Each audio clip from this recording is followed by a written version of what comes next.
everyone, and welcome to the first ever SpeakBeasty Radio, a collaboration with two wonderful podcasts, SpeakBeasty and Hogwarts Radio. I think we made it pretty easy for people to understand.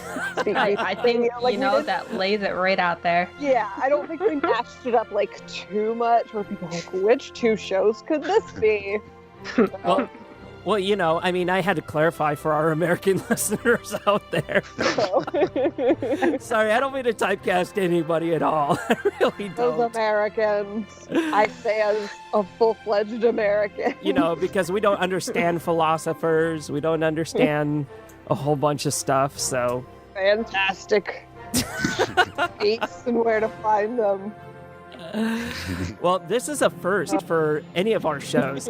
We have, I think this is the first time that we've ever had a crossover episode. I mean, we might have had one back in 2008, 2009, but this is the first one where we're going to be discussing the new Fantastic Beasts portion of the franchise. Well, guys, I guess we should introduce ourselves since we've been talking for just a few minutes here. Yeah.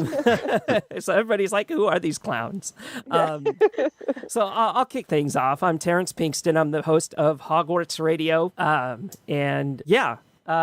throw it to the next person. So I'm Amy. I'm one of the hosts on SpeakBeasty, and I also am a creative manager for MuggleNet.com. Hey, Jeff Gillum here. I'm the webmaster of HPANA/Wizarding News. And I'm Ariel. Also a host on SpeakBeasty, and that's it.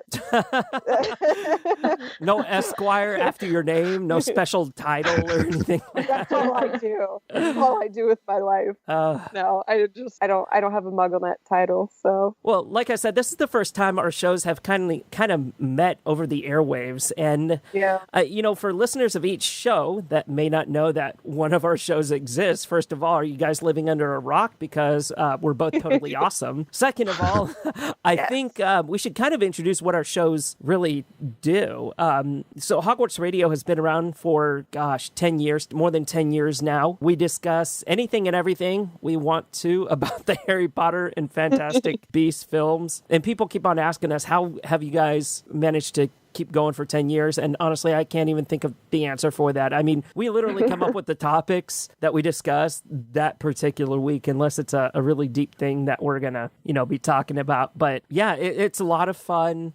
And we thoroughly enjoy connecting with the Harry Potter fandom each and every week. Constant vigilance. So, yeah. You guys have been around a long time, so very impressive. A mainstay, a staple. One of our listeners tweeted us the other day and said, "Oh, Hogwarts Radio is more of a fixture than a Sunday roast dinner or something like that." It's my favorite comment ever from a listener. Yeah, this is the best thing since sliced bread. Yeah. So SpeakBeasty is a newer podcast in comparison. We've been around since December 2015, so we're actually coming up on an anniversary here. But we concentrate on everything Fantastic Beasts related. So yeah, we've launched before the first film came out, pretty much right when it was announced that there would be films. It was actually around the first trailer, actually. Oh, wow. Yeah. We were like, great, we have something to talk about in the first episode. Exactly, yeah. And so now here we are, 2 movies in, 3 more to go. Hard to believe. Yeah. I'm already getting the please don't be over feeling for some reason. I know it's so far away still. Not even halfway. But, you realize the next movie it'll be halfway and more. It'll be more than halfway. Yeah, halfway. But that's 2 years away. Yeah, that's quite a while. We have quite a while till the the Order of Grindelwald comes out.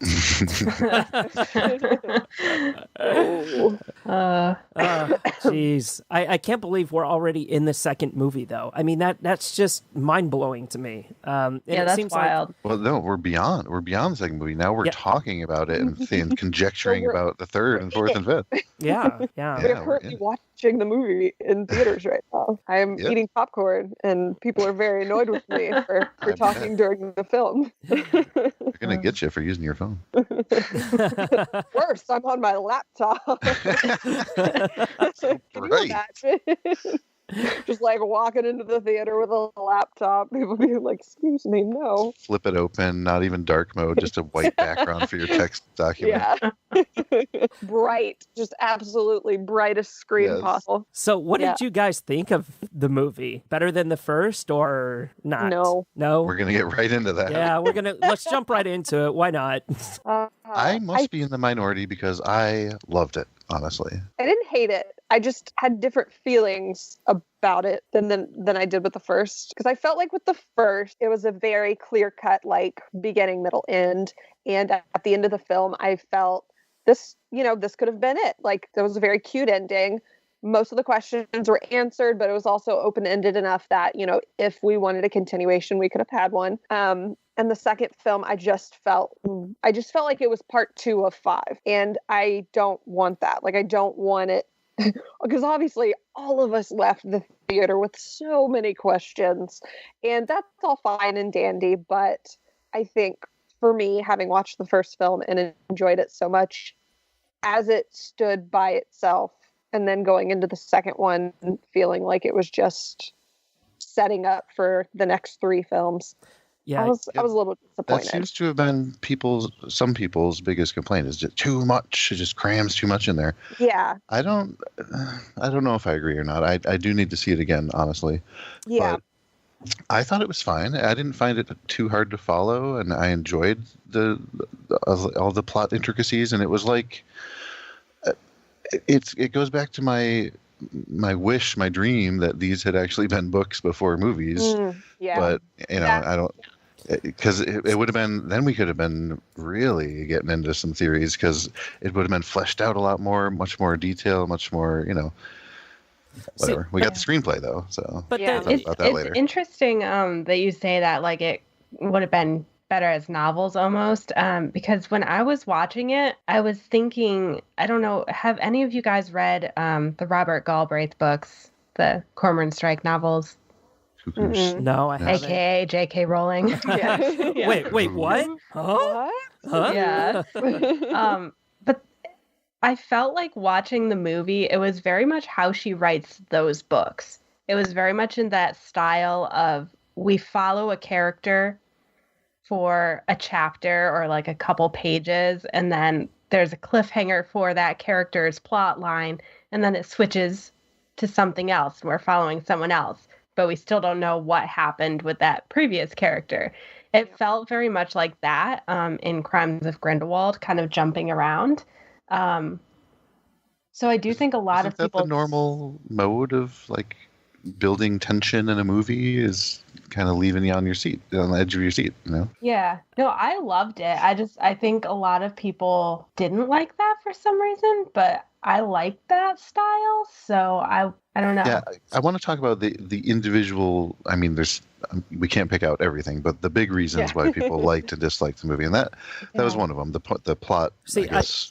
I kind of feel, I really enjoyed it. I felt like it was a good second movie. There was no finite conclusion, and we had more questions going out than coming in. And that's rightfully so in a series like this. Like, the problem that a lot of people had with this is that it wasn't Harry Potter, right? I feel like, and I've kind of said this before, especially on Hogwarts Radio episodes, that, it's okay for people to just like Harry Potter, and nothing else coming out of the wizarding world. That's fine.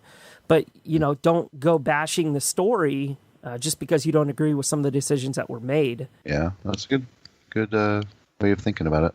I think the difference for me reading Harry Potter and then watching the Harry Potter films and then having Fantastic Beasts, at least with Harry Potter, the many things they would leave out of the films, even though I would be angry about it, I'd be like, well, I still know this information because I read the books. So it's fine. still fulfilling because it's there. We just didn't get to see it. And with Fantastic Beasts, I feel like there's either a lot that got cut or, there just wasn't time, and what you see is what you get. It's literally whatever's on screen. That's all we had. Well, the screenplay too, like we said, but basically, that's the difference. And that's why I wish she had chosen to make these more books, but I understand why. She probably was tired of writing books. And I mean, imagine if she did. Things. Imagine if this was like a book to film adaptation. We'd have a lot more issues with it, I think. I mean, while it would... No, maybe they'd be less, actually, because all these people complaining about the plot lines and all the weird things that happen in this movie, maybe they'd be fleshed out more in a book, I mean, I could see that. I really can. But I just feel like, you're going to have those things that you have to cut. You're going to have a whole set of other issues, more like what we had with the Harry Potter series, right?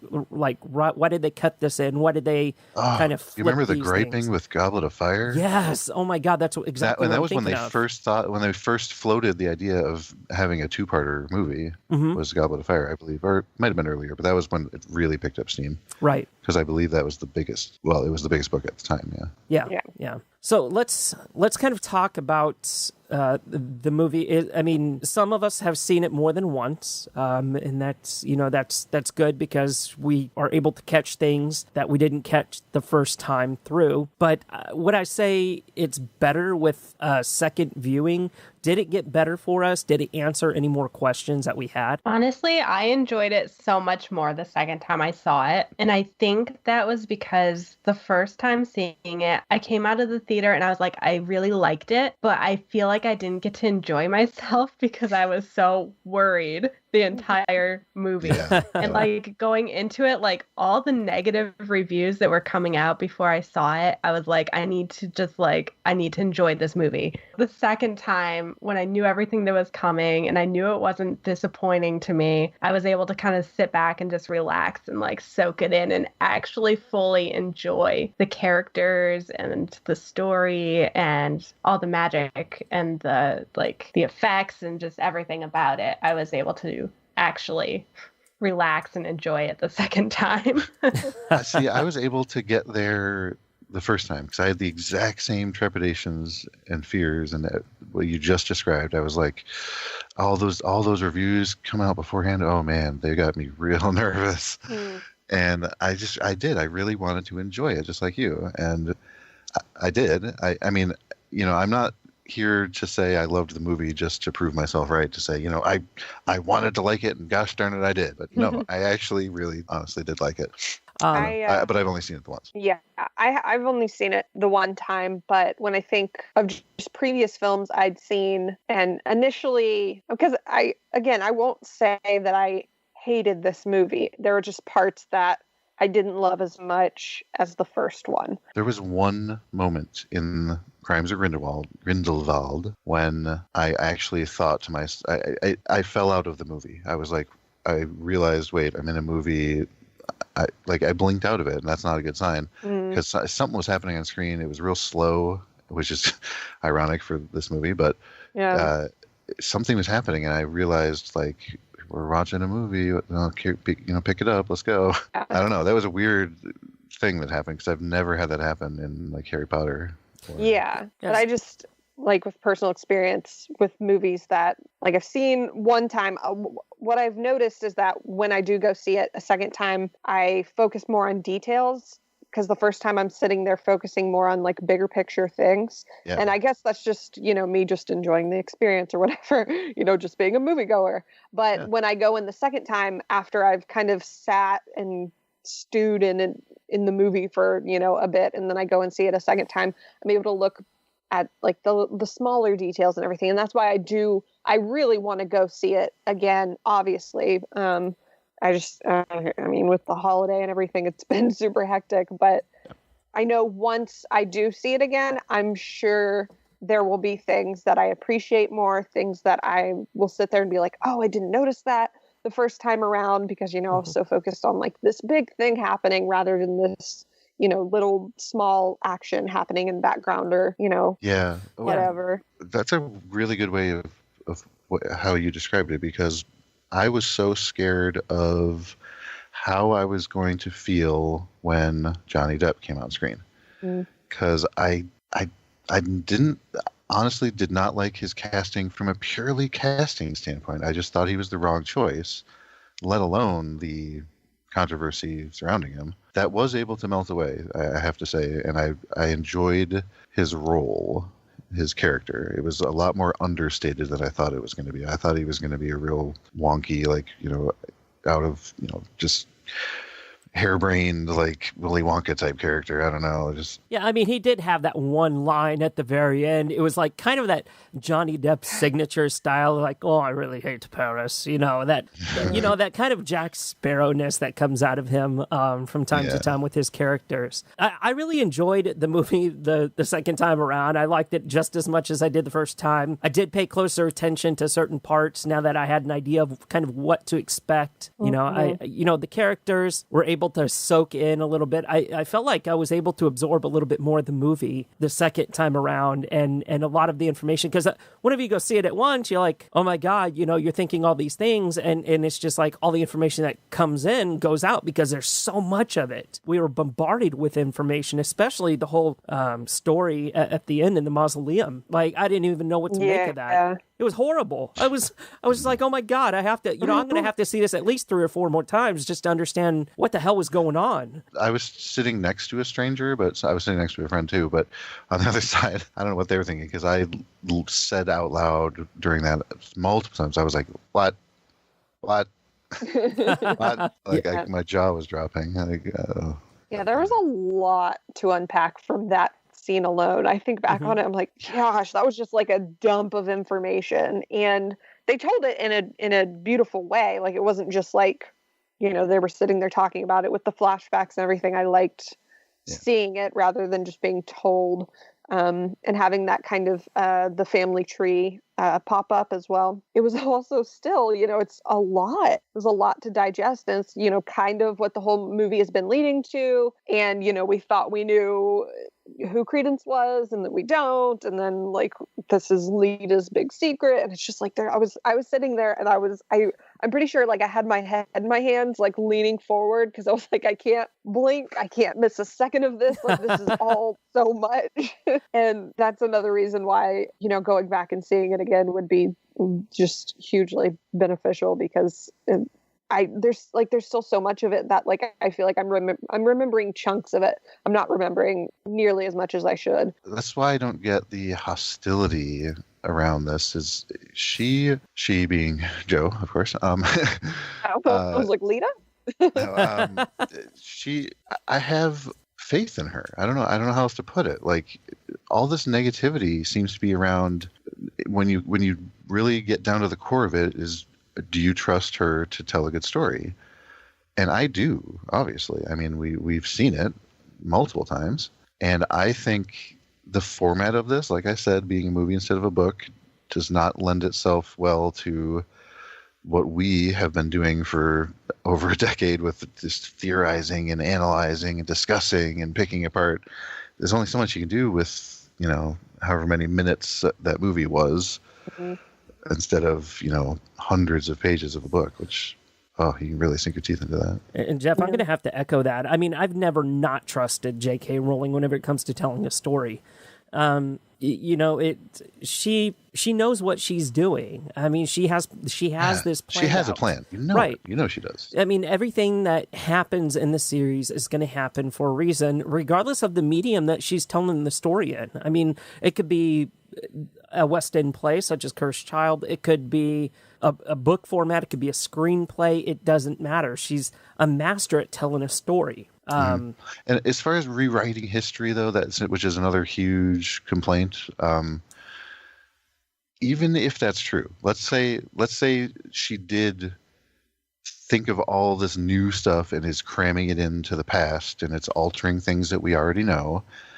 Even if that is the case, she has the right to do that. First of all, it's her universe, but secondly, we have to trust that it'll all end up in the right, because we trust her. And that's the point I was trying to make. I mean, I do have to question some of the things, and I mean, and that's what we do, right? As podcasters, is and theorizers, as fans, and as fans, as dedicated fans to this franchise, it's our right to be able to question some of the decisions that were made. It's not our right to tell J.K. Rowling that she made the wrong decision. Or to say you can't do this or that. Exactly. She can do whatever she wants. But what's so dangerous about this, and if this whole timeline thing doesn't end up meshing up in the end with a full-on explanation.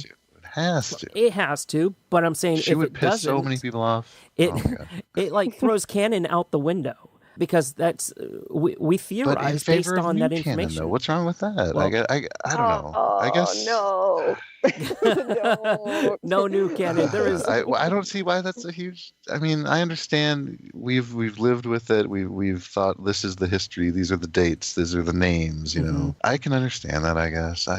I'm excited by the new stuff, the new content, new stories, new people. And even if it does alter some of the things that we already know. I mean, and that's fine. Let her tell this new story. Just realize that she built such a complex story that goes after this, that she has to be really careful whenever she's writing and telling this new story, because if things don't match up, exactly, in that next story, and then in any kind of future that she may do with the Wizarding World franchise altogether. Exactly. It's an astounding universe of content in her head that only she is the guest and gatekeeper of, obviously, because she knows more than anyone what it all means and where it's all going. But again, that's what I'm going to have to get back to, is she knows. And even if, let's say she wrote all of Harry Potter and, end of the story, done, she wiped her hands of it, now she's going back and she's,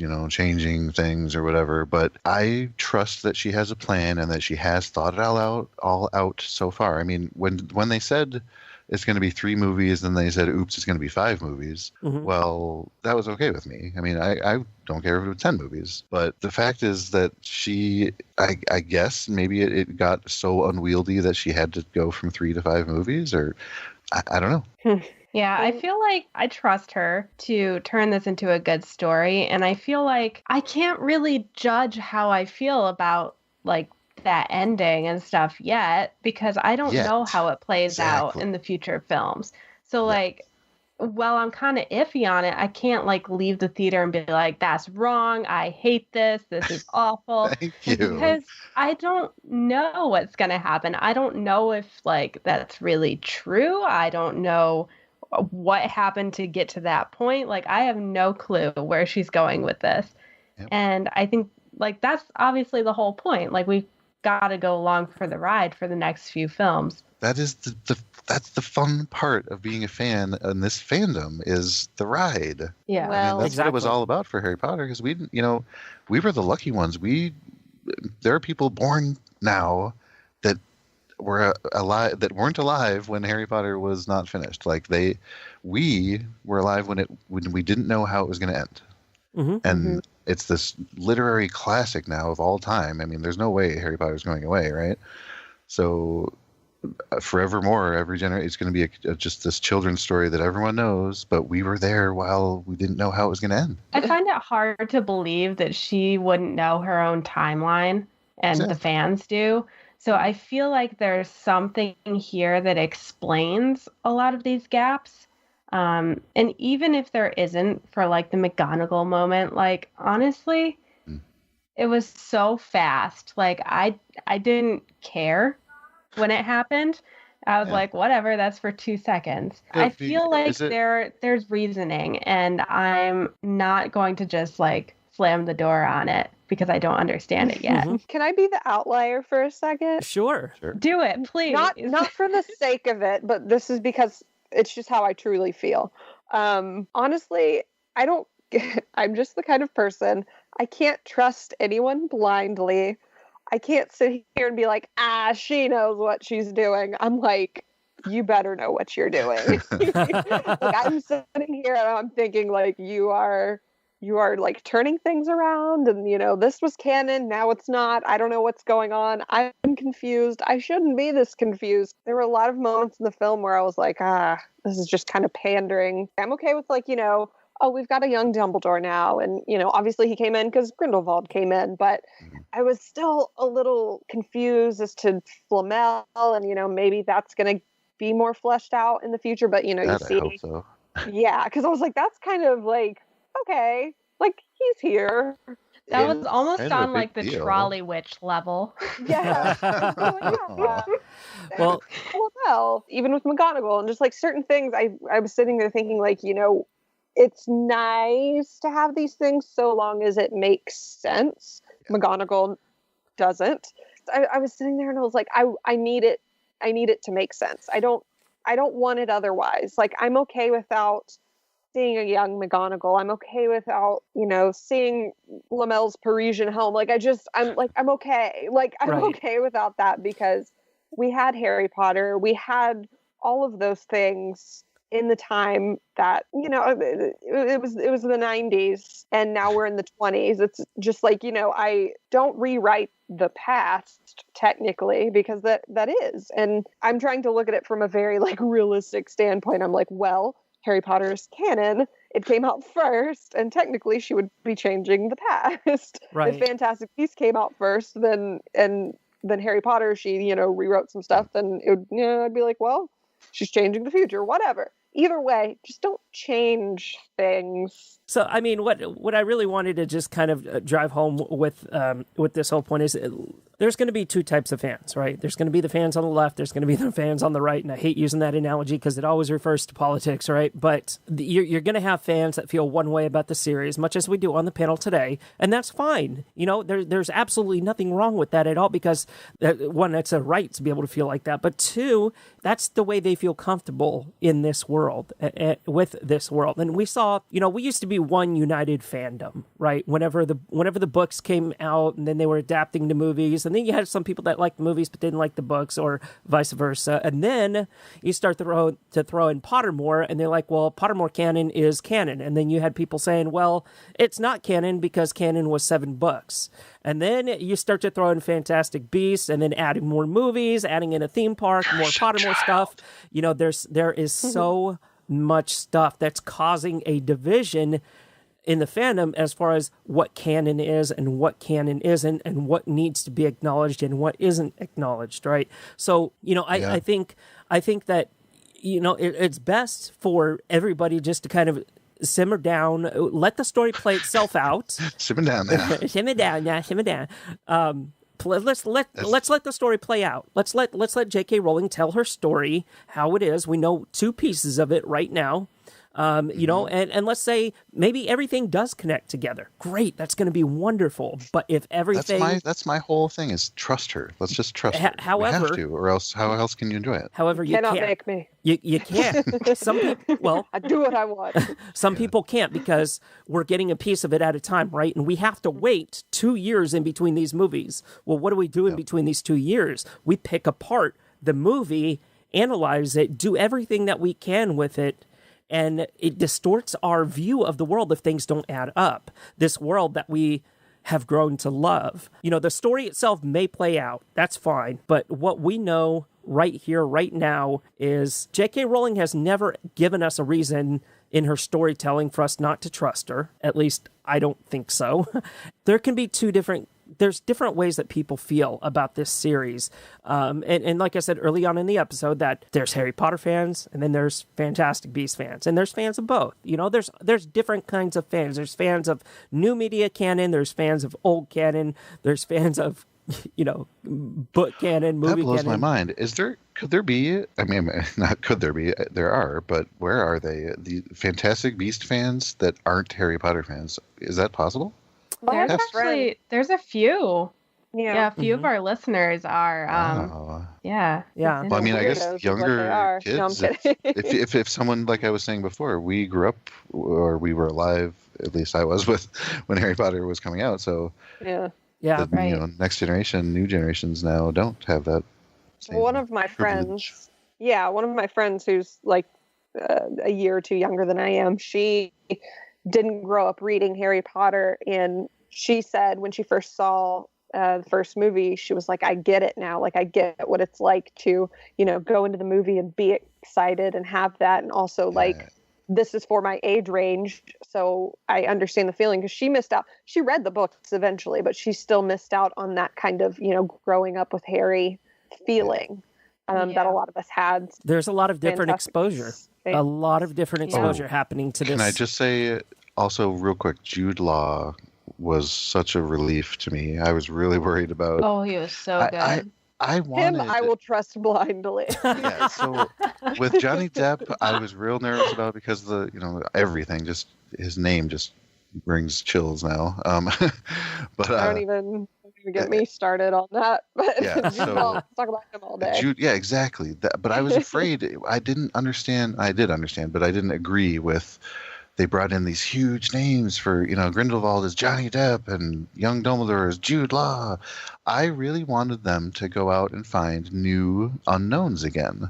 Like Dan, Rupert, and Emma were totally new, and now we know them. I mean, I didn't want there to be any baggage, and that's why I was so concerned with the Johnny Depp thing, with the casting. I didn't want any taint on that character. I didn't want any preconceived notions about Grindelwald. I wanted it to be a blank slate that the character, the actor, could just draw upon, right? And we didn't get that with Johnny Depp, and that's why I feel kind of robbed and disappointed with that casting decision, among other reasons. I'm mad that we swapped Colin Farrell for Johnny Depp. Like, that is Johnny.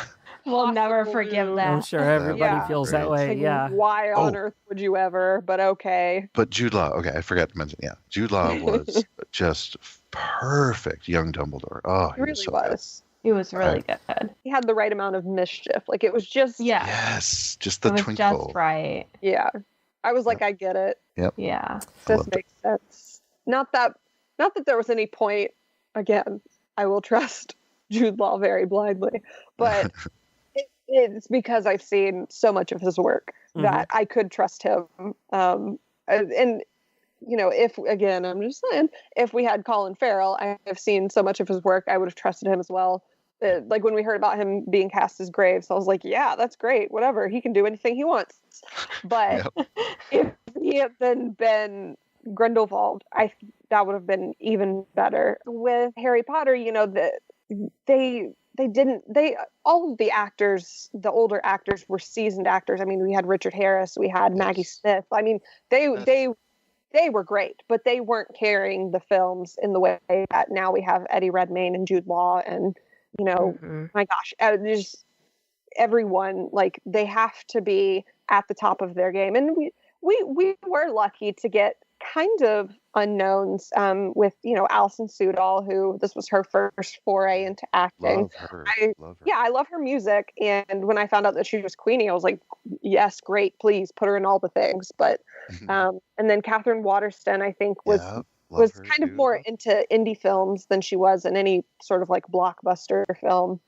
And Dan Fogler had been more like into comedies, and I just feel like, yeah, and like he does some TV now as well, but I just think like we had like some kind of unknowns, and then you get Oscar winner Eddie Redmayne as our lead, and then that was cool. Yeah, that didn't line up. That wasn't like he wasn't cast because he won an Oscar. It was like, I don't think he had won an Oscar. He was cast and then he won an Oscar. Yeah, because he had it was for The Theory of Everything. Yeah, and that'd come out around the time, I think, or he won the award around the time that I think he was cast or was filming or something. I have no idea, but it wasn't like, oh, this guy won an Oscar. Let's put him in our film. Get him. Yeah. But now they had the ability to say Academy Award winner Eddie Redmayne now. Exactly, and he had been pretty, I think, well established at that point. He'd been in, Les Miserables. He'd been in, my goodness, I can't even think of half the things he's been in, but he's established himself as someone that can play a diverse range of characters, and I think he's perfect as Newt. So, but casting, I just think there was a different. They had to have a different approach. So I know we talked about being kind of confused after seeing the film. And having that screenplay, I'll tell you, that's a real lifesaver. Yeah. There were a few things when I was reading through the screenplay that either made me kind of understand better, or pointed out things that I didn't really see on screen, but that are there in writing. That's kind of interesting. At the first point I wanted to bring up, at the very end of the screenplay, in that big reveal ending, in the screenplay, it says, it's like right after Grindelwald calls Credence Aurelius Dumbledore. And it says, Credence turns, the power of his Obscurus can at last be channeled. So that kind of stood out to me. I guess that can be channeled through his wand now. But I thought it was interesting that after he hears, quote unquote, his name, he's able to harness the power. Right. Which kind of leads me down my whole rabbit hole of my theory of his Obscurus is tied to the Dumbledore name. Because I'm a firm believer that this Obscurus is the same one that was in Ariana. That's a very good theory, and one that's been floating out there since the movie came out, and one of the more popular ones as well. As far as his power being channeled through the wand now, I mean, do we think like it was like a big boost in confidence? Oh, I finally have a name. I have an identity. It's, I am part of this very powerful name, and he's using that energy to channel, the magic through the wand. I mean, first of all, like, where did Grindelwald get the wand? Who did he steal it from? Who did he kill? That's what I was thinking. I was like, how did he just know, like, oh, this one is so Credence? No joke.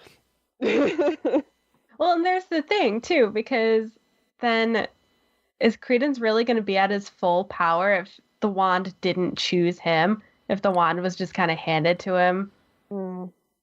Because, like, gosh, he didn't go and have the wand choose him. I don't know. It's a whole kind thing. of weird. Yeah. But I feel like you talking about the name, it made me think, and I don't even know what you would call this, but it made me think of Chamber of Secrets, when the whole fear of a name increases fear of the thing itself.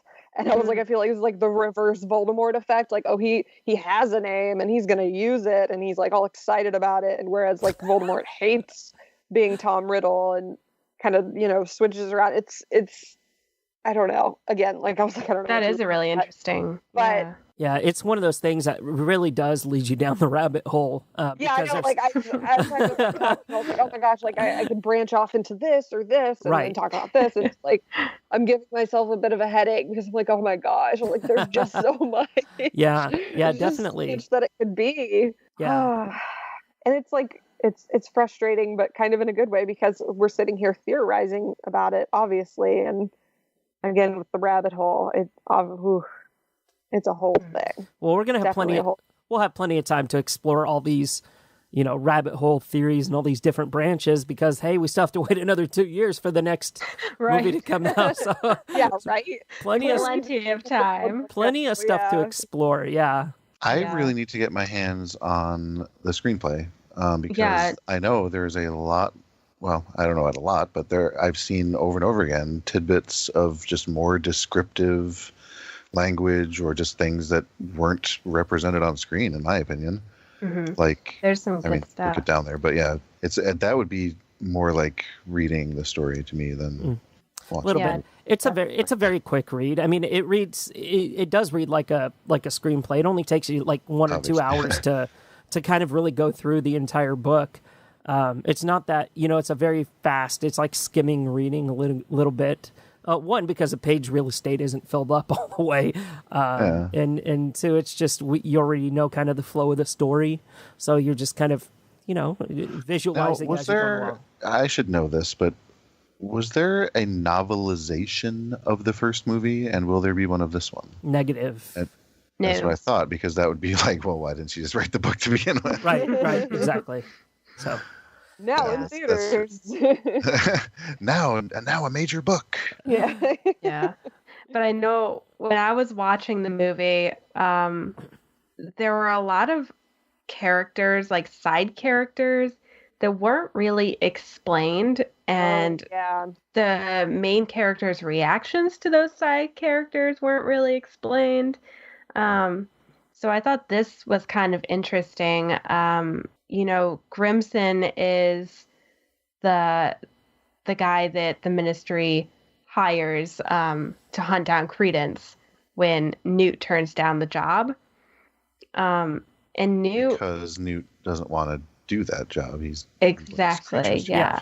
And like Newt's reaction to Grimson is very like full of dislike. Like, what is he doing here? Like, why is he doing this? And the description in the screenplay says he is a beast hunter for hire, which pretty much explains why Newt would like hate this guy. Yeah. And that wasn't in the movie. Or, well, represented on screen is what I was I remember at one point even just like turning to my boyfriend, I was like, do we even know this guy's name? I was like, who is he? Right. And I feel like they don't say his name. Yeah, it happens so many times throughout the movie where we're just like, here's a person, we're supposed to know who they are. And I know, I believe they only say his name once, and it's Theseus says it after they leave that meeting at the Ministry. He says something like, do you think I like the idea of Grimson any more than you do, or something like that. Again, who's that guy? Like, how do we know? And like, there were so many times, like, I forget that he was even sitting there, and then he popped up again, and I was like, oh wait, who's this guy? And it shouldn't be that hard to follow. And even with like Abernathy, who was in the first movie, my boyfriend was like, who's that guy again? I was like, he was in the first movie. Like, don't you remember he ran into Queenie? Like, that whole thing? And he was like, no. And then I'm like, it's just, there shouldn't be this much confusion. Like, obviously, they're going to read their own script and be like, I am playing Grimson. But we don't know that until we read the screenplay. And it's like, we should just know the movie, or he should be in the credits as Beast Hunter for hire. Something. I don't think that the trailers did us any favors either. And we'll get to that later. I think it's one of our talking points. But the things that they had in the trailer that upset people, like, you can't apparate into Hogwarts. Yeah. Like, of course, that was the main one. But that's pretty. Yeah. Pretty big. Well, that. Sorry, go ahead. But can you imagine, like, okay, so this is one of the things that J.K. Rowling, like, we are going to have no idea. She's going to write a spin-off series called The Beast Hunter, and it's going to star Grimson, and just his, like, little tale of going after Credence and his adventures and stuff like that. So that's the end game. We figured it out. Boy. Obviously. After these 5 movies, that's what we're going to do. We do have to contend with that in the far future. We are all younger than J.K. Rowling, I would assume. Yes. So no, I'm like 80. When she goes the way of the dodo, unfortunately, or the phoenix, Warner Brothers will be able to do whatever they want with the Wizarding World. TV shows, cartoons, you name it. Like, that's horrifying. Breakfast cereals. Okay, that I'm cool with.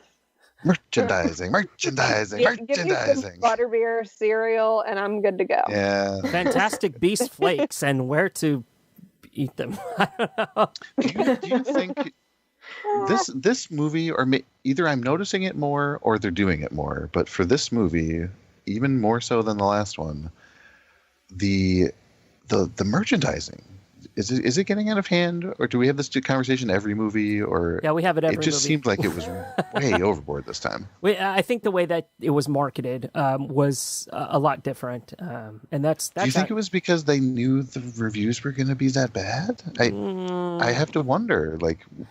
Marketing efforts always go where they're needed. So, I could talk forever about the marketing of the marketing and the use of influencers in this particular movie for hours. Yeah. But that's a whole discussion. it's definitely what we can agree on, and without getting too much into it, is that they definitely went a different direction with this particular movie. And I don't think it worked out the best for them. So I can safely say that with next movie they might be going back to what they know works. So, but I'm worried about this. Was despite its success, and it was by all accounts a successful movie, but when placed in the greater Wizarding world, it's the least successful one, right? Yeah. Yes. The weakest opening, the weakest reviews, all this stuff. But will that make them pull back in the next movie? Like spend less, like less risky? What do you think? I mean, they still know they have a guaranteed blockbuster every time. More. Like I feel like they'd have to pour more into the next one because they know they have more to go. True. Yeah, and this is the kind of like it should be like the tentpole. This is the one right in the middle. Yeah. Mm-hmm. Like they need it to go well. That's true. That's very true. Yeah. A lot is riding on these movies.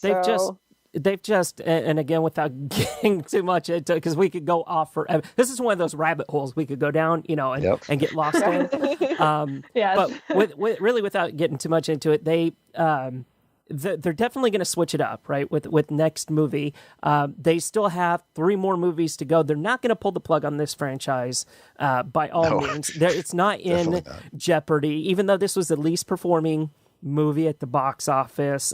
It'll probably crawl to maybe $700 million at the box office. It still made money, and it still made way more money than a lot of other films. So exactly. Yeah. What they're going to have. It's not a flop. Right.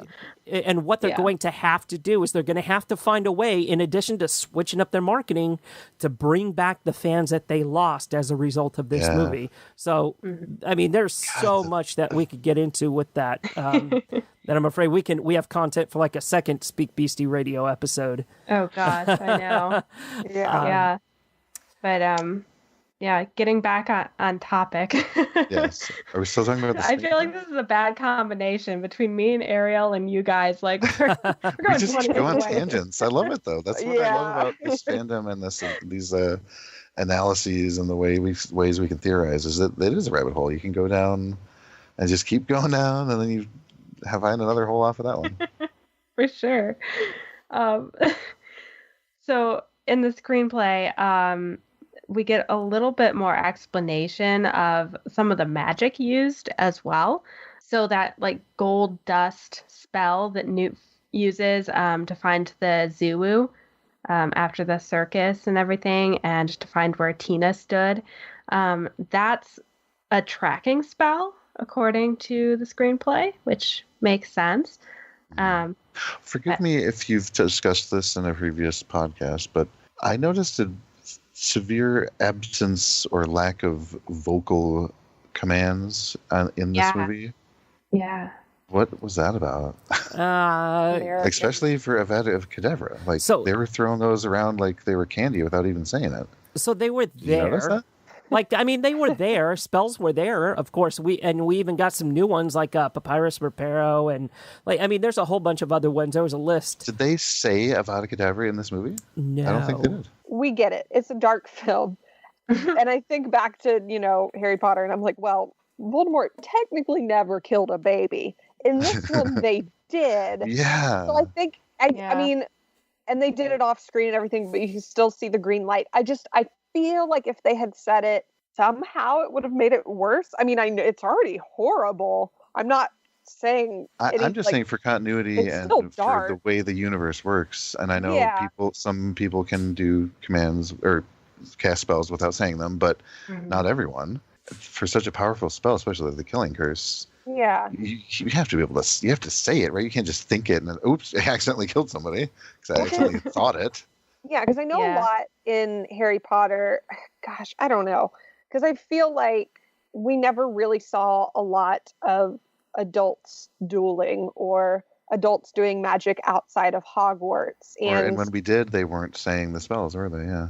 Yeah. So I think of like Dumbledore and Voldemort dueling in the Ministry. Like that was all nonverbal. Yeah. This was also a stylistic choice, too. Just thinking about how it was framed. Because we're not in the house when the Killing Curse hits. So, like, we see it from out on the street where Grindelwald is. How can you be so blasé? I'm not picking on you or anyone in this call in particular, but how can one be so blasé about a detail like that and get so worked up about a different detail? I just like this one really bugs me for some reason because it breaks continuity and universe, consistency. We're in an aspect of the wizarding world where magic is just used freely and as a part of everyday life, and that's something that we were never exposed to in the Harry Potter series at all. So while it seems strange to us, and this is one of the problems I had with the last movie, while it seems strange to us how casual magic was used, it's a normal thing, in this world. Yeah. Think about like the scenes at the Burrow or like anytime the Battle of Hogwarts, just like whipping out little, here's a flame, here's a spark, it's not like, I'm going to control your mind. Yeah. Kill you. But like I think about like even the Battle of Hogwarts, they're not saying the spells as they're dueling. Like it's very quick and just kind of like nonverbal there as well. I just feel like this is going to be a really stupid metaphor, and I'm fine with it, but I feel like Harry Potter was just like 7 years of driver's ed, and Fantastic Beasts is just watching people commute to work. Like they're just driving, just doing their normal thing. Yeah. Like That sounds about right. Like we don't need the instructor in the seat with the extra steering wheel and brake. Like we get it now. Like they're doing the magic. Very true. So very, very true. Amy, what else we got? More magic, kind of a little bit more explained in the script.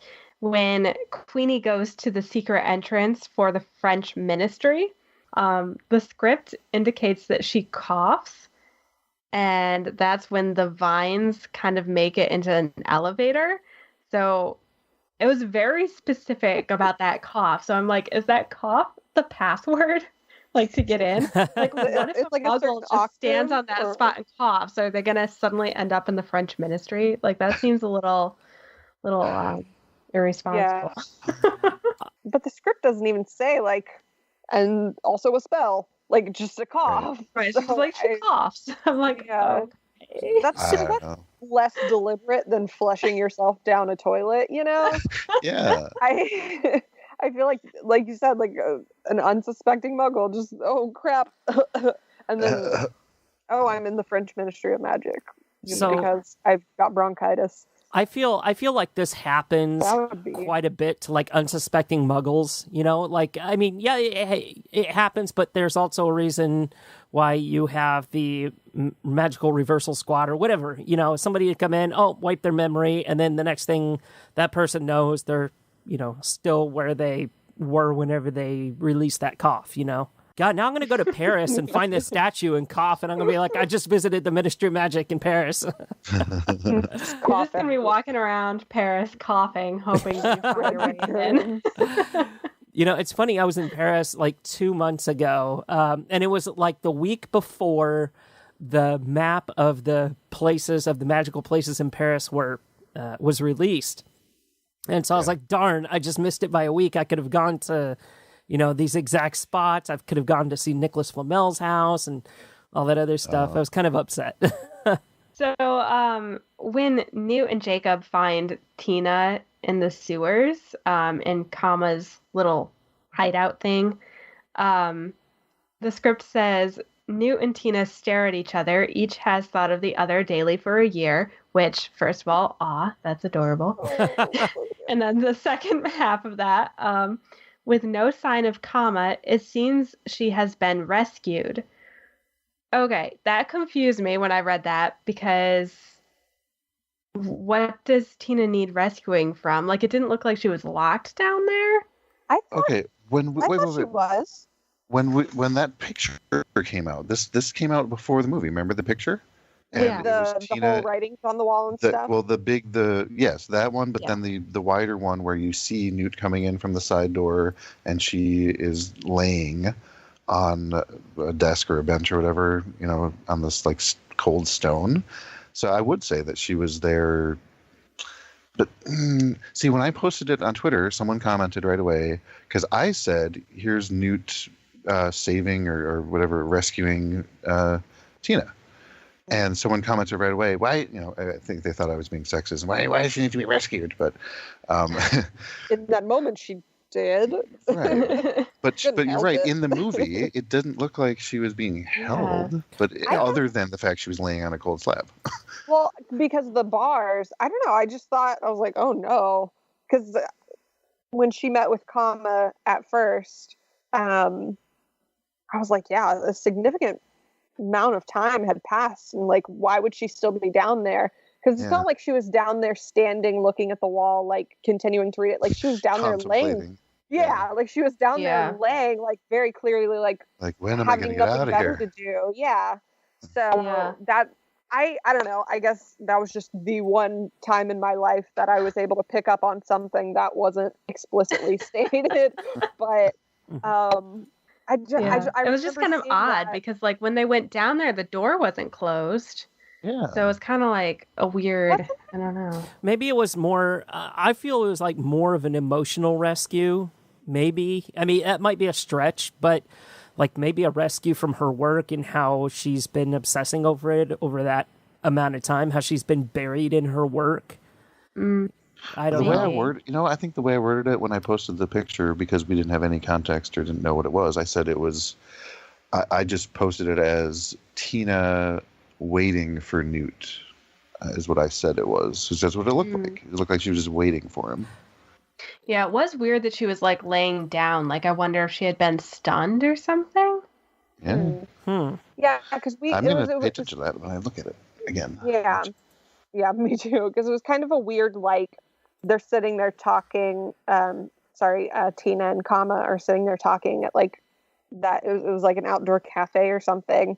And then the conversation kind of ends, and then we see Newt trying to track her when like the whole feather thing, and then he goes like, I don't know. I feel like it was kind of in my opinion weirdly edited. Because then we'd see like Kama like putting in like the water drops to his eye too, and he's alone and not with Tina, and you're like, what's going on? And I thought like for some weird reason that the drops were like a different way of like administering polyjuice potion or something. So did I. No, I thought something was okay. I'm glad it wasn't just me, because I was like, why is this the first thing that pops into my head? But Kama chameleon. What you got there? So Terrence has got something in his hand. I'm going to make a point, but Ariel, please go ahead and finish your thought. I was just going to say, this has to do with Kama, but it doesn't have to do with this exact point. The thing in his eye, what in the world? Like, why was it was like a whole thing and then just totally discarded? And I'm still so confused, and I don't have the script, so I don't know if anyone can shed some light on that. That's what Terrence has in his hands. I was like, wait, Terrence has the thing in his eye. Well, screenplay. So about the eye thing. Yeah. So there's two things. Obviously, he doesn't have the thing in his eye in his hands. True. I would hope not. I feel like it was just like a way to get Kama to like collapse so that they could get out of the room they were locked in. Stun him or something. My gosh, like I don't know. You know what? I think my stance on this particular part has changed. Okay, so the way it starts out is the sewer hole is labeled as Kama's hideout, right? And a hideout, you tend to think, oh, the bad guy's hideout, the place where they go to, do all their planning and evil deeds and stuff. But okay, so I see the part where it says, let's see, with no sign of Kama, it seems she's been rescued. And then Tina's joyful and disbelieving Newt. And then Tina notices Kama entering in the background and raising his wand. Her expression changes. Kama disarms Newt. Newt's wand flies out of his hand and into Kama's. Bars form across the door, imprisoning them. And then he says, oh, I'm sorry, but I'll return it to you once Credence is dead. And it's like, well, hang on, like, why did you have to do that? Yeah. I don't get it. So yeah, my stance on this has changed. Well, clearly from the screenplay, she was. I think I agree with what was written. Yeah. Yeah. It's not. Yeah. Huh. Anyway. Yeah, I just thought that was kind of a weird scene. Yeah, for a lot of reasons. Well, this next point, I don't know who wrote it, but it is near and dear to my heart because Ezra Miller is awesome. And he tweeted out before the movie came out, because there was a lot of debate about whether Dumbledore would really be gay or not. Like, was he going to, would it be obvious? And was it even necessary? And Ezra Miller said, I think, quote, what was the quote? He used the word... Pretty much make up your own... specific word. He said it would be... He said it would be obvious, but the word he chose... Oh, explicit. He said Dumbledore will be explicitly gay, and I was like, that may not be the best word choice, but I still didn't see it other than the hand grasp and the longing looks, of course. Mm-hmm.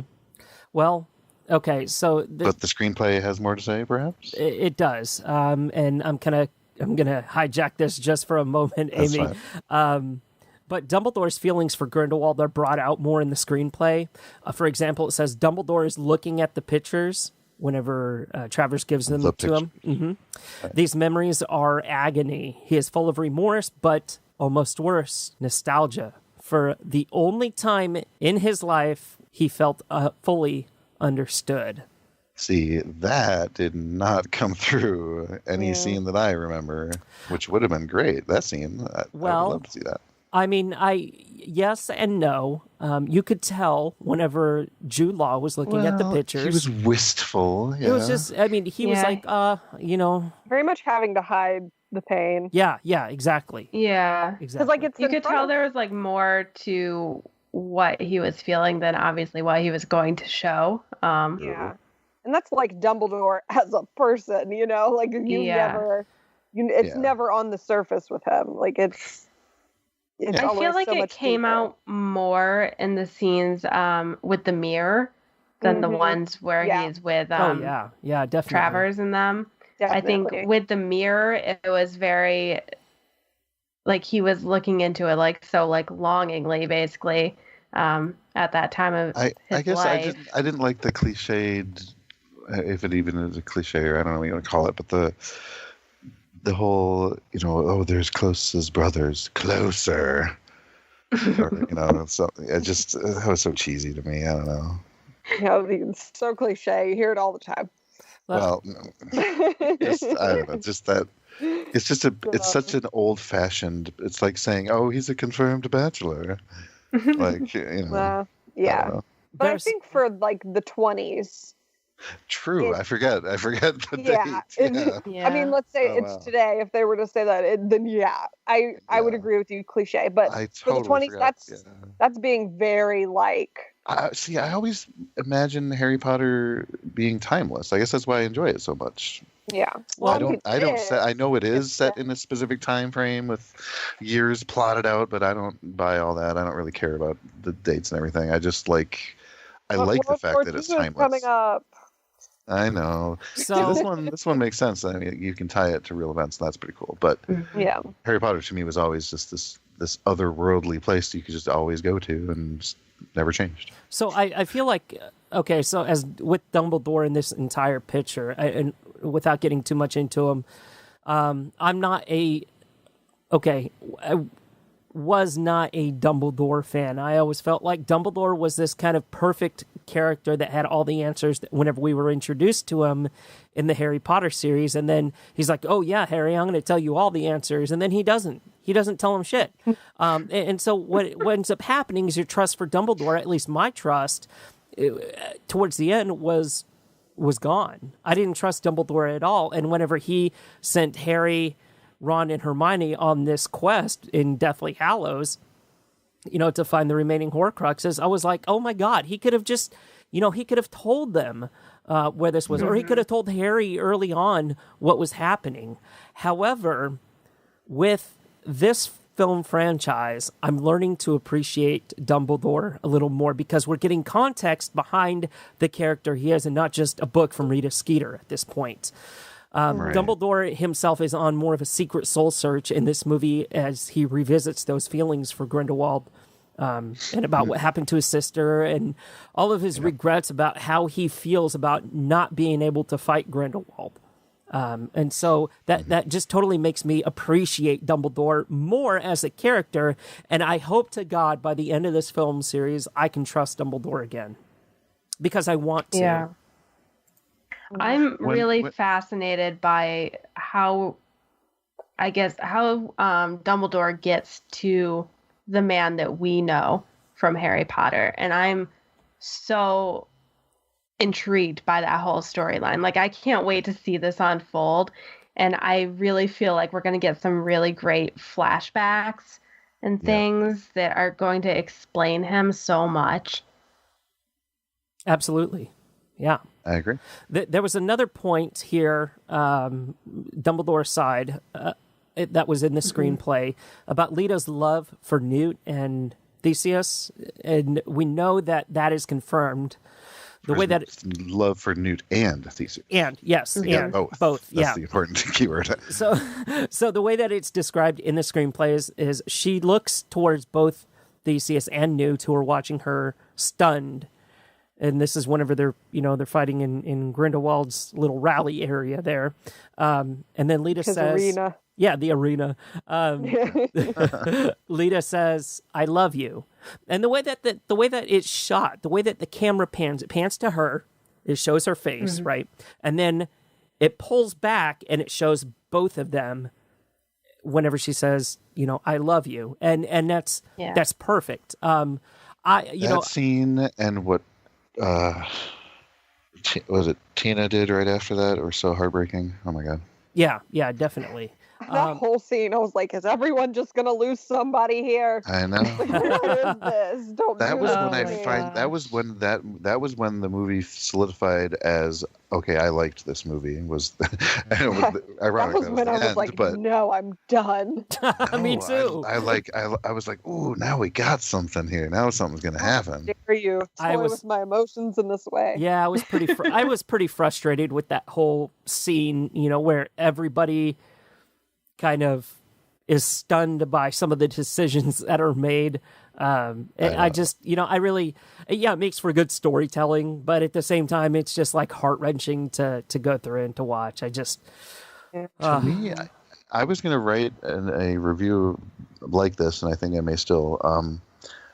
I'm wondering if it was an unintentional or even intentional allegory toward politics today.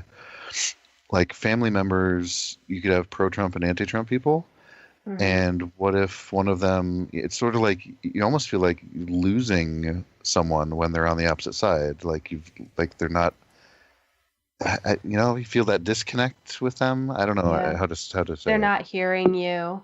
Right. They're not understanding where you're coming from. And which is really interesting. Buying into the rhetoric. We did not see Tina's reaction to Queenie choosing Grindelwald at all. Yeah. They didn't show that. And it's, obviously we would like to think that Tina's stunned, and we're going to have to think she was stunned for the next 2 years. But it's going to be interesting if she completely just writes her off entirely over the next 3 movies. Well, because how would she deal with that? She's an Auror. Right. How her sister is on the side that she's fighting against. Like, that's kind of... Yeah. And I think at the beginning of the movie, because what I really loved about the first movie is, I have an older sister, and I loved, finally, a portrayal of sisters in the wizarding world that wasn't like, them butting heads, or they didn't have a relationship. The twins saying the same thing at the same time. And I was like, oh, this is a realistic portrayal of sisters, and like I really enjoyed their dynamic. Like my sister and I talked about like how she is very Tina and I'm very Queenie, like, and it was just like it all meshed well. And then when I'm watching the second one, I was like, this is all wrong. Like this is not how it should be. But they did establish Tina was disapproving of Queenie's actions. Not so much, I know she liked Jacob, but she knew it wasn't like it was, their relationship wasn't accepted by legal. Yeah. And again, she's an Auror, so it puts her in a very, very tough position. Mm-hmm. And even Queenie, to a certain degree, works for McCusa. So it's like it puts her in a tough spot. And I can understand that whole thing. I just wish we had maybe gotten some sort of flashback of them arguing and falling out instead of just our first, Queenie and Jacob are knocking over a lamp in Newt's apartment, and then she explains like, oh, Tina just isn't happy about it, blah blah. Like, I wanted to see something. I wanted to kind of see that, because I thought they were so well established in the first movie, and it was something that I really appreciated and enjoyed, and that's why I was like, oh, and then we get a throwaway line that they're just not getting along. Like, it would take a lot. That was, yeah, like it would take a lot for me and my own sister, like, for something to cause that much of a rift between us. And then you cut to the end where Queenie literally walks through the fire for love, and it's like we only see how Jacob's affected and not Tina, and I feel like Tina would be way more affected, and it's just they missed out on that. And I guess because they were focusing on like a pure like relationship standpoint, like when you think about it, really Newt and Tina were the only two who didn't like lose. I mean, they didn't lose each other, right? But that's true. So this one, for our SpeakBeasty listeners, if you remember, when the trailers came out, we saw these floating like pieces of fabric, and I insisted that they were Lethifolds, and there was like a whole bunch of them, so I called it the Lethifolds Ballet. It's not Lethifolds. Reading the screenplay, they're definitely just like banners advertising Grindelwald's rally, and they are invisible to Muggles. What? So yeah. Okay. All I remember is Queenie like touching one, and it had like the raven on it. But what did she get from that? Like, it does not provide an address. It does not provide a date and time. It's just like a big black banner. Maybe like a feeling or something, I guess, but it's just, again, like, show me. I don't want to have to read a screenplay to understand what's going on. I should be able to know by watching the damn film. What, you wouldn't know to go to this random tomb when you see a raven on a banner? Come on, Ariel. Oh, right. Yeah. How much more explanation do you need? This is where I'm supposed to go. This is what I'm supposed to do. Honestly, though, knowing about Lethifolds and everything, like, those are creepy enough. I'm glad it wasn't. But it still was creepy, despite being, like, a party invitation. It was, these big, creepy banners just floating around the city. And it kind of evoked, I don't know which word I mean right now. Yeah. Because it's getting late for me. But the scene in when Katie is cursed in Harry Potter, when she's cursed by the necklace and she like floats into the air, and it's like she's screaming and it's so creepy. I get chills every time I see that, because I'm just like, oh my gosh, that's like the creepiest thing ever in any of the Harry Potter films. And for some reason, the banners did like the same thing to me, just like watching them float kind of silently. I was like, like, what's happening? And the fact that they're not Lethifolds, they're just banners. I was like, what? Like, why is this? Is it supposed to be this creepy? I get that it's for Grindelwald, but it just... Hang on. Wasn't there... And maybe I'm filling in something that didn't actually happen in my brain, but it seems like in this movie in particular, in this one, I can't give you specifics or who, but maybe you can fill it in if I'm telling the truth. The people that were doing magic like willy-nilly in front of Muggles, like, what was that about? Or did that not happen? The banners, for instance, the invisible to Muggles, I understand, but that wasn't made on screen, right? No, it wasn't. Well, I was confused by it too. I was like, what are these things? Yeah. And why aren't the Muggles reacting to it? Yeah. It's hard to kind of differentiate, because everyone's just kind of walking around the street, and Queenie, as far as I remember, is really the only person to like walk up to the banner and like do anything about it. Okay. As far as I remember. But again, it kind of bugged me that it wasn't clear to me that Muggles were Muggles, or I'm sorry, no mages. Yeah. Well, they called them something else in France. What did they call them? Oh yeah, no magique. Oh yeah, yeah. why does she get so lazy with all of the other languages? Like, I don't know. Fleur de la cour, flower of the heart. It's different. I mean, it's better than saying Mugel, like or Muggle or something. Well, no, because I remember they have a French word in the Harry Potter series that they used for Muggle. I can't remember what it was, but one of our listeners brought it to our attention. I was like, oh, please, like, I hope they use that word. And then, of course, they don't. So, again, continuity.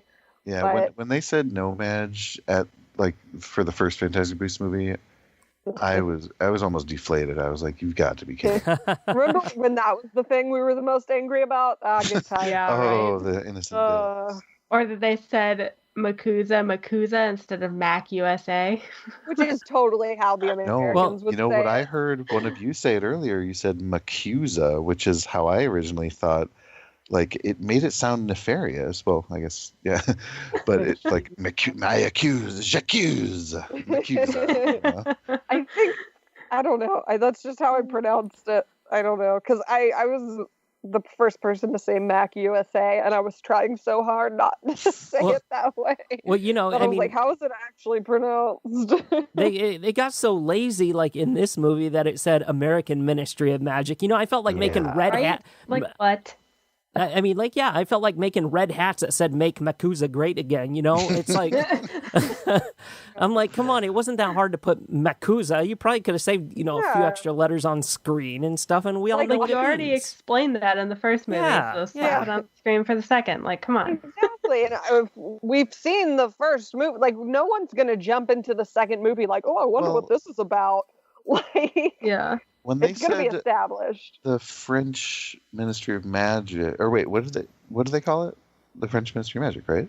Yeah, I'm pretty sure. So, and that's because the British Ministry of Magic, right? Mm-hmm. But in the United States, it's Makuza. But see, they couldn't call it Makuza again, or whatever you want to call, however you pronounce it, because that wouldn't be. I mean, it was in France, so you can't have the French Makuza because that'd be the French Magical Congress of the United States of America. Well, no, it was when they were showing Makuza on the screen, and they wrote on the bottom of the screen it was the American Ministry of Magic. Yeah. Yeah. I'm sorry. God. Oh. It's like if you're gonna write it out and explain it, like you could write Magical Congress of the United States of America. Yeah, exactly. That's you're right. I forgot that was the flop about. Yeah, that was a weird. I need to see it again. Yeah, it was a weird one. That's why I misremembered it. Like, really? Come on, guys. That is lazy. Yeah. Speaking of weird. Oh yeah. Let's talk about Flamel's little book of portraits. You mean Flamel's Facebook? Facebook. Yeah. Oh my god. So I did not see this on screen, but apparently, according to the screenplay, he originally flips to a page with Dumbledore's portrait, but it's empty. So then he flips a few more pages and gets to Eulalie Hicks, who comes into her portrait and then tells him he has to go fight this battle, whatever. Okay, that's all another fine and good, but why the heck would Dumbledore have a portrait? Yeah. Well, another person whose name I wouldn't have known if, I wasn't on a freaking podcast discussing, like, casting news and whatnot, and we were like, oh, like, she's going to be in this movie and this is going to be her character's name, because I remember when she popped up again, my boyfriend was like, who's she supposed to be again? I was like, I can't even remember her name at this point, and I can't read the writing underneath because they don't, and we saw it in IMAX, so I was like, they don't even make it legible for IMAX. So his hand was like over the name. I kind of didn't pay attention to this part, really. I mean, I saw what Flamel was doing, but that's because I was so enamored. I was like a niffler to like a shiny object whenever I saw the Sorcerer's Stone. I was like, oh my God, the Sorcerer's Stone. I kind of geeked out over that, and I forgot about the rest of the movie, apparently. But, it was just so cool to see, the Sorcerer's Stone sitting there in that little glass case, and I was like, oh, that's nice neat. Yeah. Meanwhile, Hagrid wraps it up in like some like meat packing paper, like that. Like if you were to go to a butcher and like, give me a pound of ham. For our listeners, if you guys don't know who the heck we're talking about when we say Eulalie Hicks, this is Jessica Williams' character. who J.K. Rowling revealed who her role would be on Twitter. Yeah, she was really excited about that. Yeah, and she said basically she's introduced in this film, but will play a larger role in the third film. And she's an Ilvermorny professor. Mm-hmm. So we will be seeing more of her in the next film. Why are we going back to Ilvermorny? Like, hopefully explains why Flamel will go to her for advice. Yeah. Gotta just trust blindly. That's what I'm saying. It's hard, Ariel. I was being sarcastic. I'm not. I know you were, but like that's how I honestly am dealing with this. I'm just coasting. It's all gonna be okay. It's tough. And then we're gonna go to Ilvermorny, and it's gonna be like American Hogwarts because we us. Yes, American Hogwarts. Another thing that I didn't see in the movie that's written in the screenplay is apparently Nagini was in snake form in the Lestrange tomb.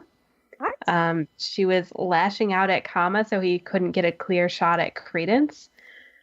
I don't remember. I don't either. Did they max out on the CGI budget at that point? Maybe. They were like, guys, we got to save it for the blue fire. It's going to be really cool. Just wait. And then there's going to be like a dragon. Just hold on. But yeah, no, I didn't see this at all in the Lestrange tomb. And I'm going to have to, I'm going to have to watch the movie again to pay attention to this. Yeah. Just like, where is she? Right. And so our final point of the discussion, and it's not about the first movie. I am totally not kidding either. Like, this is going to be the final point of our discussion here. Yeah. Yes. So this was interesting. So it describes the drowning baby after the shipwreck as, quote, trailing bubbles of magical light as he sinks. So his magic is literally trailing behind him while he sinks. So if his powers are working and making these bubbles, did he magically save himself from the water? Oh, to God. Like, is Corvus actually alive? That would be amazing. And also, like, is it really... I don't know what it says about me as a person that I freaking forgot a baby drowns and we have to watch it. Oh, yeah. And then we see Lita fighting it's the boggart, but it's takes the shape. Like, we don't know what it is at that point, but that was so eerie. It was. So I was like, what is it? And it was an interesting contrast because it looked like white ribbons floating, which is like the black banners kind of floating throughout the sky. Which, I don't know, that just has a really creepy effect no matter what it is. And oh man, like that was so creepy. And I, again, with the screenplay saying things that I wasn't even like thinking about because I'm just like, oh, there's a baby drowning. And like, of course there was kind of a light, but I thought it was just kind of like, I don't know. I was like movie magic. So but if it was actual magic from the baby saving itself, I think that would definitely be something. According to the screenplay, it was. So yeah. I mean, I guess. Well, really, the only point that I want to make with this is that if this baby did in fact have magical ability, which the screenplay is kind of teasing us, then it's safe to assume through. This is where canon comes in, very important, and consistency with canon is that we know that children are able to perform magic to either save themselves or to get themselves in or out of certain situations. Like, we know Neville was thrown out the window. About to say, yeah. And he bounced. Excuse me, Aunt Marge? Yeah, I mean, Aunt Marge, sure. Also, Harry, whenever he was a kid and he was going through all that stuff with the Dursleys. Oh, yeah. That's something. Aunt March. Yeah. He blew her up. Well, before the Ministry of Magic said, we don't go locking up kids for blowing up their aunts. Even before that. He also saved himself from bullies. Yeah. He removed himself to the roof. Yeah. Yeah. So, I mean, the fact that, Yusuf is still bound to this unbreakable vow that he has to kill Corvus, makes me say, you know what, this baby, who is now maybe a 25-year-old person now, is not dead. And in fact, we're going to be learning more about them in future movies, if we haven't been introduced to them already. I think we are in store for crazy stuff that is going to really rile up the fandom. Like, this is, I have a feeling this is nothing. This is just the beginning. Agreed. Yeah.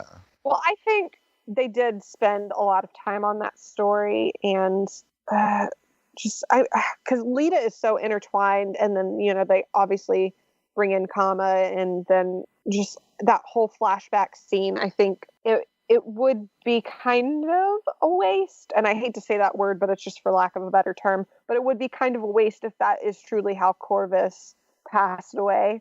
And I think it would just be so satisfying if, we do get him in the future and he plays a much larger role, because if Lita is truly dead, then, bring in another Lestrange. The Lestranges are very interesting families to learn about, and their family history and tree is just one of the most complex in the wizarding world. And there are certain pieces that have to fall into place for certain future events that we know have already happened to happen, right? Bellatrix has to be born. Well, there has to be somebody there to get that process started before before things can move forward. So that's why, I think it was very important that we brought it up at the beginning, at the top of the episode, that, it's important that J.K. Rowling make sure she has all of her ducks in a row whenever writing this series.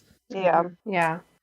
Any final thoughts about the Crimes of Grindelwald film? I know we barely scratched the surface, and we could literally go on for another 4 or 5 hours. All I know is Grindel, such a weird name. Wait, I just realized it's the same number of syllables as Voldemort. Not that has any bearing on anything whatsoever. That's why Voldemort chose his name. He was like, syllables, clearly. Let's see. What's the evil amount of syllables? But how many Muggles do you think really just think that it's pronounced Grindelwald? Grindelwald. Well, that's how I pronounced it for... That's how I pronounced it until I saw J.K. Rowling pronounce it, and then I was like, oh, it's Grindelwald. But I still can't bring myself to say Voldemort instead of Voldemort. Yeah. Oh, you're right. Even though she says that, you're right. I say Voldemort. It's just forced a habit, I guess, because I literally grew up for half my life saying that, so now it's like, why change it? It makes sense because more, death, but with the silent T, Yeah, but for Grindelwald, it, I feel like they even pronounced it as such in the Harry Potter films, but correct me if I'm wrong. I do not know. I think they did. Yeah, someone at some point said that, and I was like, oh, so that's how it's pronounced. Even when I was a kid and reading, because I saw the first movie before I started reading the books, but even when I saw the first movie, I was 10 and I went back and I read the books. I completely forgot how Hermione's name was pronounced, and I was like, Hermione. Because that was was mine. It was Hermione. Yeah, you just kind of have to I don't know, go with it. You read it, and it's a weird name, so you just go with it. Yeah. Well, now comes the part of the show where we're going to introduce a segment from each of our shows, and we're going to start with SpeakBeasty, and you guys have something called the Newt Case. Mm-hmm. Indeed, we do. It's basically during our shows, we discuss. We started off discussing beasts that were in the actual book, the book that, Joe wrote for, was it Red Nose Day or? Yes. It was, okay. So it was from the actual book, and we would go through, and then eventually we started kind of branching out into other beasts. And then once the films came out and there were beasts that weren't in the book and, not beasts that we had heard of before, that was when we, just kind of, I don't know, like Sasquatch, for example. That's just a small example, but we decided to discuss. And so for this Newt Case, we decided to discuss a creature that was introduced in the second film, which is the Zulu. It's spelled differently in Chinese culture. In the movie, it's Zouwu. But in Chinese culture, it's Zouyu. So a little bit about this creature. Described by Eddie Redmayne as a Chinese creature who's pretty dumbfounding and can travel 1,000 miles in a day. J.K. Rowling says that it really does take a Newt Scamander to contain and look after that beast, which, if you've seen the film, you understand why. He handles it with great care, and I thought that was really, really sweet and amazing. Surprisingly, there was nothing written on Pottermore about the Zouwu. So I had to take to the actual Wikipedia about the Chinese creature. It is a legendary creature mentioned in Old Chinese literature. The earliest known appearance of the characters Zuyu is in the Book of Songs. Zuyu appears in a number of later works where it's described as a righteous animal. It is said to be fierce-looking as a tiger, but gentle and strictly vegetarian, which I didn't know. And described in some books as a white tiger with black spots, which is totally not how it was in the movie. Well, see how J.K. Rowling describes it. Yeah. When I get to that, we can compare and contrast. So during the reign of the Yongle Empire, which was during the early 15th century, his relative from Kaifeng sent him a captured Zuyu, and another Zuyu was sighted in Shandong. The Zuyu sightings were mentioned by contemporaneous authors as good omens. Puzzled about the real zoological identity of the Zuyu, said to be captured during the Yongle era, Duvendak exclaims, "Can it possibly have been a panda?" So some modern authors considered Zuyu to just be the giant panda, which, given its description, gentle, vegetarian, white tiger with black spots, it sounds about right. But J.K. Rowling, she took it in a totally different direction. Obviously, if you've seen it, it is a giant cat-like colorful creature with a long tail that's almost like a ribbon. Yeah, I would not say panda at all. No. And it's supposedly got 5 colors to it and stripes as well. In fact, if you'd asked me if I've ever seen that beast before, I would have said yes from the book Where the Wild Things Are. Oh, yeah. Because it looks just like that. Yeah. It really does. It's got those similar face and the eyes. Yeah. And it is also kind of cat-like in personality in the way that Newt is able to tame it into his suitcase, and obviously later Tina with that little toy with the bell and the feathers, which I thought that was so adorable how it just is mesmerized. It just like stops. It's like yes. It's like Fluffy with the music. Yeah.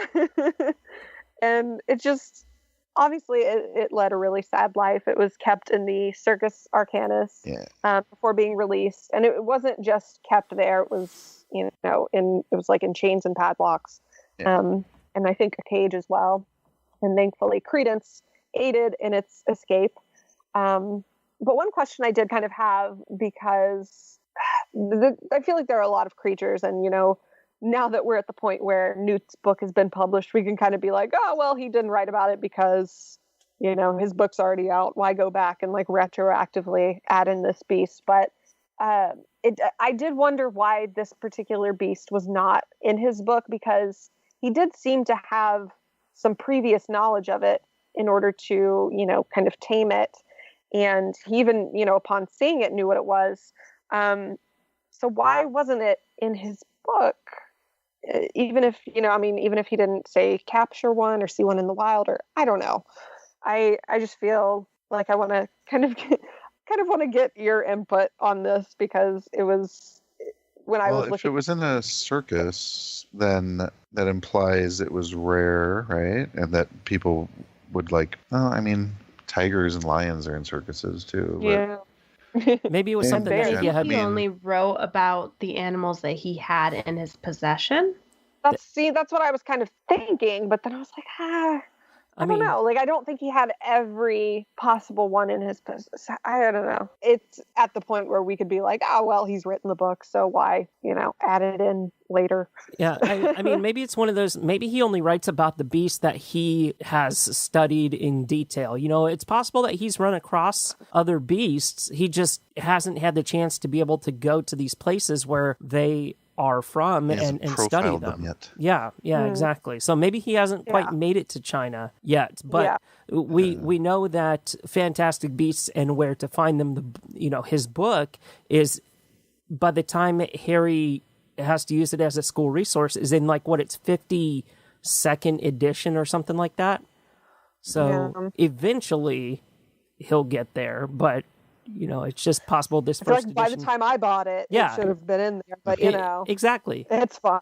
I do think it was an interesting creature, though. I really liked it. I felt like, you felt for it, and it really was just a gentle giant in the end. Just a cat that wanted to play with a toy. Yeah. Well, very cool stuff. I'm happy to learn more about any kind of fantastic beast. And is this something that you guys do on every episode as you go into the Newt Case and talk about these, or? It depends. Yeah.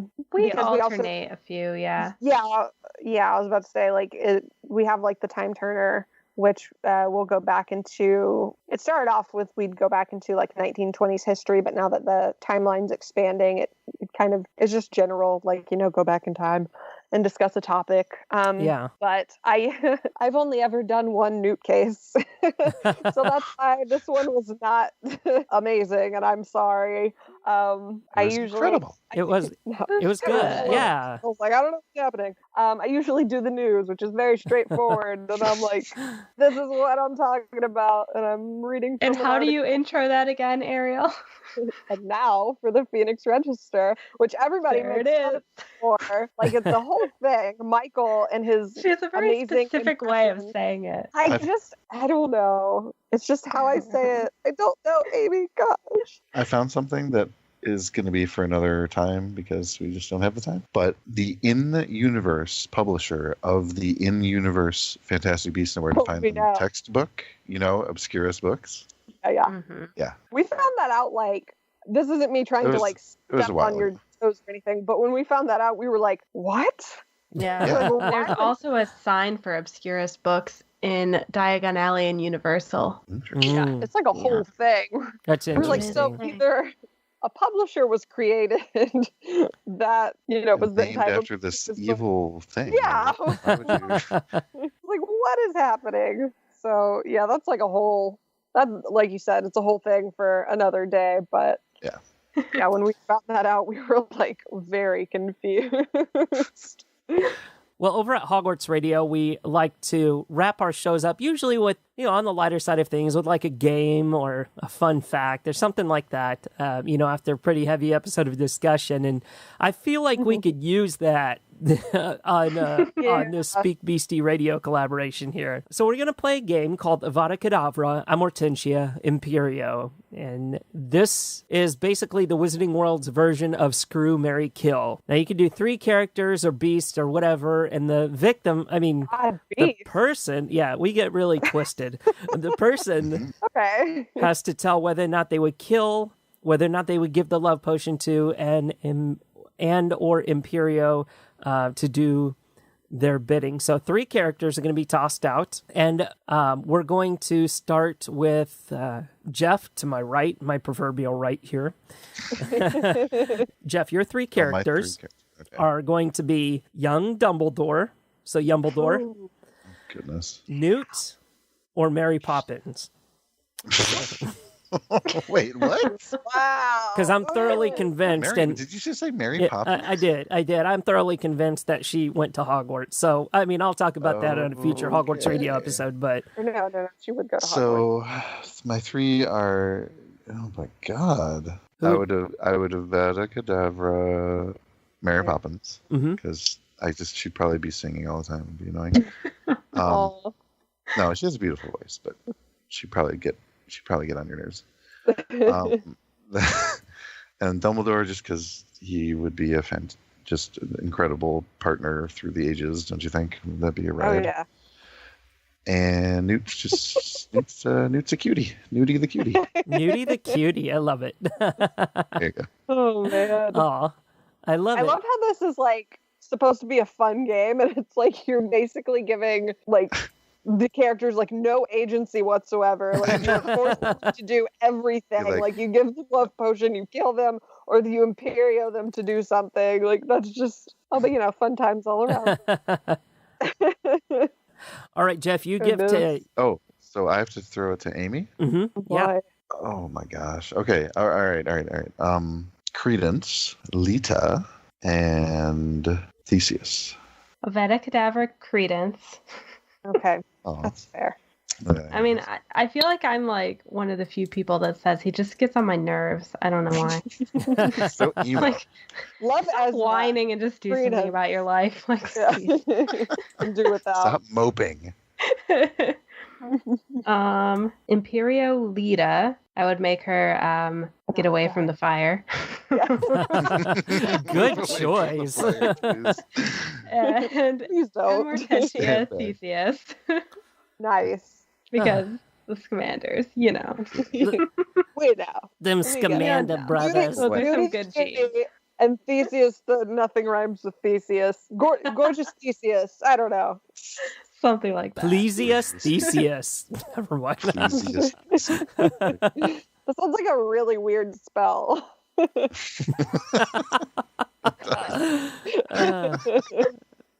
Theseus.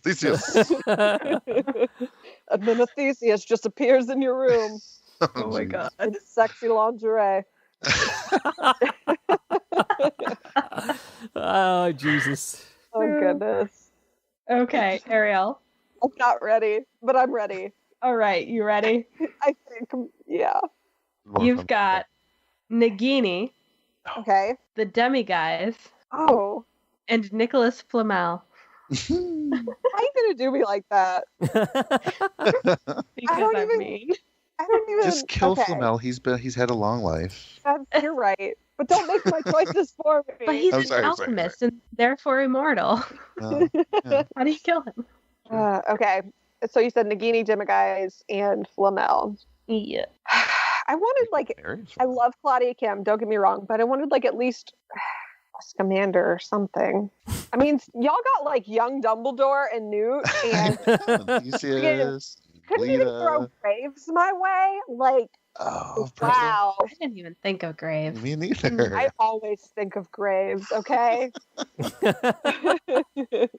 I'm going to throw him in there somewhere. We're just hanging out, making these choices together. Okay, so... Amortentia Nagini. She's gorgeous AF. She's really working that dress. She needs love in her life. But I would hate to make her do something that she doesn't want to. So, maybe we could just be best buds after. I don't know. That spell. Come on. Or that potion, I should say. Yes, I'm going to kill Flamel. I'm sorry, but dude is crusty AF. Time to go. You've major mark on this film. And I would make the Demiguise, I don't know, just probably do my chores around the house just for a day. Just a day that I don't really feel well. I don't know. I feel like he'd be okay with that probably. I feel like that's not, I'd even pay him afterwards. That's more than the house elves get. So True story. He looks after an alchemy for a living, it's what? That's the worst. He's doing my laundry. Oh no. Yeah, I know mine was thrilling. I apologize. I made it so much worse than what it. Well, actually, Amy, you really screwed me over, so I don't want to hear it. Hey, those were good ones. They were good, but I deserved better. I'm just try harder next time. You better. We're gonna play. We're going to play mini rounds of this another day. Okay. Well, because you screwed me over, I'm about to screw Terrence over. So I'm sorry, Terrence. I'm sorry. Okay. So, So the zoo. That's so cute though. Yeah. Okay. So we've got Mary Lou Fairbone. Oh, wow. we've got Grindelwald. Yeah. And we've got the Swooping Evil. That was definitely worse than what I gave you. Yeah. I told you. Feisty Badger over here. You're the nice one. All right. Never. So you guys ready for this? I think so. All right. I would Avada Kedavra Mary Lou Barebone because... Bye. Bye. I mean, Credence did. Shoot. Because she used to be like, you know what, hand me a. She used to. God, she was horrible to Credence. Like he would hand her his belt for God's sake. You know what? I just wanted to hand her a chair to the face. I just. It was just reminds awful. Me of Grella the Kind from Skyrim, where he just loved to kill her. I don't know if you guys know that reference, but no. She's this terrible matron of an orphanage, and like she abuses the children. And it's a quest in the game that you go kill her. Oh, that's like literally her. Yeah. I would Imperio the Swooping Evil because I could have it do whatever the heck I wanted it to do, and that would be totally awesome. Yeah. And then I would Amortentia Grindy because. You know, I've got a thing for Grindy. I've got something kind of big coming up for Grindelwald as well. Need to soften him up a bit. If we're talking Jamie Campbell Bower, then hell yeah. I'm so there. Like, sign me the F up. But Johnny Depp, no, I'm out. Like, I would Amortentia him just so I could be like, stop being who you are and doing what you're doing. I just realized they were together in... Wait, Todd? Yeah, exactly. I was thinking about that earlier because I was like, oh yeah, he was singing Joanna, and like that is eventually. Yeah. I love that musical. It was really good. Well, this was a lot of fun. I laughed. It sure was. I mean, it was like the Grindelwald, the Crimes of Grindelwald movie. I laughed, I cried. I'm left at the end wanting more and going, what the hell? That's generally how it goes. Pretty much. Yeah. But I think it's time to remind everybody like where they can find our shows and all that good stuff. So you can find SpeakBeasty on iTunes. And we're also on Podbay. You can contact us via Twitter and Instagram at SpeakBeasty, on Facebook at facebook.com/SpeakBeasty, Tumblr speakbeastypodcast.tumblr.com, and you can always support the show on Patreon at patreon.com/SpeakBeasty. And for Hogwarts Radio, you can feed your Potter addiction anywhere podcasts are aggregated. Follow us over on Twitter and Facebook. Again, just plug in Hogwarts Radio. You're going to be taken directly to one of our pages, one of our many social accounts. And we're also on Patreon, so we appreciate a pledge over there, patreon.com/Hogwarts Radio for exclusive Hogwarts Radio merchandise, bonus episodes, and so much more. Guys, this was a lot of fun today. And I dare say that we are going to be doing this again in the near future. Talking about this. No, this was awesome. And we got to do more of these. Yeah. Yes, this was a lot of fun. And you got to meet more of the hosts. They're not as, I don't know what the word for me is, but they're better than I am. It's self-deprecating. Fine. It's fine. Yeah. This really was a lot of fun, and I appreciate all of the insight from you guys. Like, this was just like a really like riveting conversation, and no one fell asleep. So we did us. Our listeners are like waking up just now. They're like, so sorry, dozed like, off. What did I miss? What do you mean no one fell asleep? We did. Well, everybody, thank you so much for tuning in. I am Terrence Pinkston. I'm Amy Hogan. I'm Jeff Gillen. And I'm Ariel Taransky. And we'll see you guys next time for SpeakBeasty Radio number 2. Bye-bye.